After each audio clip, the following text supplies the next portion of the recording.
Hi traders, July 14க்கான indicator performance வந்து பார்த்துடலாம். ஸோ நம்ம யூஸ் பண்ண இண்டிகேட்டர் என்ன பார்த்தீங்கன்னா support and resistance indicator. Second வந்து பார்த்தீங்கன்னா பைசல் இண்டிகேட்டர். ஸோ யூஸ் பண்ணக்கூடியது ரொம்ப சிம்பிள். இருக்கக்கூடிய சப்போர்ட்ஸோ ரெசிஸ்டன்ஸோ எது பிரேக் அவுட்டோ பிரேக் டவுன் ஆகுதோ என்ட்ரி எடுக்க போகிறோம். எக்ஸிட் வந்து ஆப்போசிட் டைரக்ஷன் ஹோல்ட் ஆகும்போது எக்ஸிட் பண்ண போகிறோம். ஸோ இன்னையோட மார்க்கெட் நமக்கு கேப் டவுன் ஓப்பனிங் கிடச்சிருக்கு. சப்போர்ட்ல டேப் ஆயிருக்காங்க. ப்ரீவியஸ் டேவோட closing which means previous day லெவலுக்கு மேலே க்ளோசிங் கொடுத்துருக்காங்க. ஸோ அந்த லெவலில் நமக்கு வந்து பை என்ட்ரி ட்ரிகர் ஆகும். டார்கெட் வந்து பிவோட் வச்சுக்கலாம், இல்லைனா அதுக்கு முன்னாடி இருக்கக்கூடிய லைன்ஸ் டார்கெட் வச்சுக்கலாம். ஸோ ஆவரேஜாக நமக்கு மினிமம் மொமெண்டமாக ஸ்பாட் சார்ட்டில் 30 பாயிண்ட்ஸ், மேக்ஸிமமாக நமக்கு 65 பாயிண்ட்ஸ் வரைக்கும் போயிருக்கு. அதே போல் ரிவர்சல் என்ட்ரி நமக்கு இந்த டோஜிக்கு கீழே ஹோல்ட் ஆனதுக்கப்புறம் எடுத்திருந்தா கூட இந்த டேரக்ஷனுக்கு ஆப்போசிட்ல எல்லாம் ஹோல்ட் வச்சுட்டு இங்கிருந்து ஆவரேஜாக பிரேக் அவுட் ஆன ரீஜனுக்கு வச்சாலே ஒரு 50 பாயிண்ட்ஸ் மொமெண்டம் அப்படின்றது இருக்கும். அதுக்கப்புறம் மார்க்கெட்டில் ஒரு கம்ப்ளீட் கன்சல்டேஷன். திரும்ப நமக்கு இந்த லெவலுக்கு கீழே ஹோல்டு வைக்கும்போது செல் என்ட்ரி ஃபோக்கஸ் பண்ணலாம். ஸோ செல் என்ட்ரி ஃபோக்கஸ் பண்ணும்போது ஆப்போசிட் டைரக்ஷன் ஹோல்டு வைக்குது. ஸோ செல் என்ட்ரிக்கான எஸ்எல் வந்து ஹிட் ஆகும். ஸோ அங்கேருந்து நமக்கு பை என்ட்ரிக்கான பொசிஷன் திரும்ப ட்ரிகர் ஆகுது. ஸோ டார்கெட் வந்து ப்ரீவியஸ் ஹைஸ் வச்சுக்கலாம். ஸோ இது ஒரு ஃபர்ஸ்ட் ஹை, இதை விட்டா செகண்ட் ஹை, இதை விட்டா தேர்ட் ஹை பிவோட்.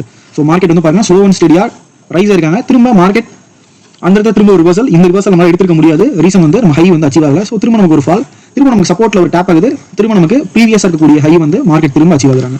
ஸோ அதுக்கப்புறம் திரும்ப ஒரு பிரேக் டவுனுக்கான என்ட்ரி. அதுக்கப்புறம் நமக்கு ஒரு சின்ன எஸ்எல், ஒரு கம்ப்ளீட் கன்சல்டேஷன். ஸோ ஒன்ஸ் நம்ம கன்சல்டேஷன் என்ட்ரி ஆயிட்டாலே பெரிய அளவில் எஸ்எல் அடிக்காது. ஸோ நம்ம ஜஸ்ட் அந்த கன்சல்டேஷன்ஸோட ஹை லோவை மார்க் பண்ணி வச்சுட்டு எய்தர் சைட் டைரக்ஷன் பிரேக் பண்ணால் மட்டும் ட்ரேட் எடுக்கலாம்.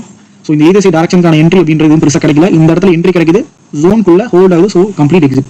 ஸோ மார்னிங் மொமெண்டம் மட்டும் நம்ம ஃபோக்கஸ் பண்ணாலே ப்ராஃபிட் அப்படின்றது வெரி டீசெண்டாக பண்ண முடியும். ஸோ எப்படின்னு சொல்லி ஆப்ஷன் சார்ட்ல செக் பண்ணிடலாம். ஸோ 23,900 கால் ஆப்ஷன் வந்து ஃபர்ஸ்ட் பார்க்கலாம். ஸோ மார்னிங் நமக்கு டிஃபால்ட்டாக தெரியும் ஃபர்ஸ்ட் கேண்டில் ஹோல்ட் ஆனதுக்கப்புறம் ரிவர்சல் என்ட்ரி நமக்கு கிடைச்சிருக்காங்க. ஸோ மினிமமாக நமக்கு இந்த ஃபர்ஸ்ட் கேண்டிலோட ஹோல்டு வச்சாலே 30 பாயிண்ட்ஸ். ஃபுல் ட்ரையல் பண்ணியிருந்தோம் அப்படின்னா அரௌண்ட் நமக்கு 65 பாயிண்ட்ஸ். ஸோ ஸ்பாட்டில் என்ன மூவ்மெண்ட் இருந்திருக்கோ அந்த மூவ்மெண்ட் அப்படியே இருந்திருக்கும். ஸோ நெக்ஸ்ட் வந்து புட் ஆப்ஷனில் நமக்கு ரிவர்சல் என்ட்ரி அப்படின்றது கிடைச்சது around at the time of 9:26க்கு மேலே இந்த லெவலுக்கு கீழே ஹோல்ட் ஆகிறப்போ. ஸோ 9:30 கேண்டில் நமக்கு என்ட்ரி. 9:30 கேண்டில் அப்படின்றது இந்த கேண்டில் அரௌண்ட் நமக்கு 190 என்ட்ரி. நம்ம இந்த லெவலை சீரியஸாக ட்ரையல் பண்ணியிருந்தோம்னா 250 வரைக்கும் இருக்கும். இல்லைனா மினிமம் நமக்கு 215 வரைக்கும் நம்ம ட்ரையல் பண்ணிருக்கலாம். விச் இஸ் ஆவரேஜாக 20 பாயிண்ட்ஸ் மூவ்மெண்ட் அப்படின்றது நம்மளால கண்டிப்பாக பண்ணியிருக்க முடியும். ஸோ இது ஒரு லாஜிக். ஸோ அதுக்கப்புறம் திரும்ப நமக்கு இந்த இடத்துல புட் ஆப்ஷனில் ஒரு எக்ஸிட், கால் ஆப்ஷனில் அரௌண்ட் ஒரு 10:20 போல நமக்கு ஒரு பை என்ட்ரி. ஸோ 10:20 போல நமக்கு ஒரு பை என்ட்ரி அப்படின்றது இந்த இடத்துல பாசிபிள். ஸோ அரௌண்ட் ஒரு 165 ஆவரேஜாக ப்ரீவியஸ் ஹை அப்படின்றது சார்ட்ல பார்த்துருப்போம். ஸோ அந்த ப்ரீவியஸ் ஹை பார்த்தாலே நமக்கு 210 அப்படின்ற வரைக்கும் மார்க்கெட் போயிருக்கு. ஸோ அவ்வளோதான் டீசென்டான என்ட்ரி. அதுக்கப்புறம் நமக்கு கம்ப்ளீட்டாக இந்த ஃபால் எடுத்துக்க முடியாது. ஸோ நெக்ஸ்ட் நமக்கு இந்த இடத்துல ஒரு சின்ன கன்சல்டேஷன். ஸோ கன்சல்டேஷன் வந்து 145க்கு மேலே. ஸோ நம்ம 145க்கு மேலே ஃபோக்கஸ் பண்ணும்போது பார்க்கலாம்.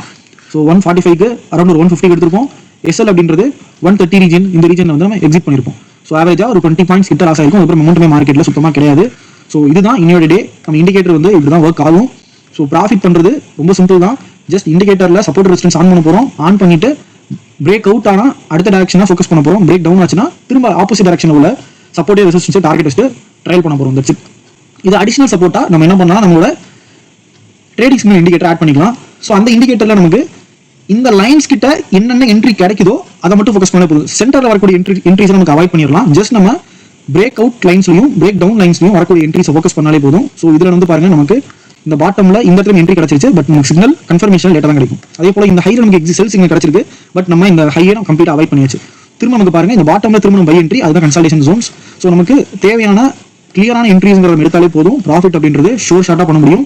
So this is how our indicator works. So நீங்கள் நம்ம இண்டிகேட்டர் யூஸ் பண்ணி கன்சிஸ்டன்டாக ப்ராஃபிட் பண்ணணும் அப்படின்னா நம்ம டேரக்டாக கான்டாக்ட் பண்ணலாம்.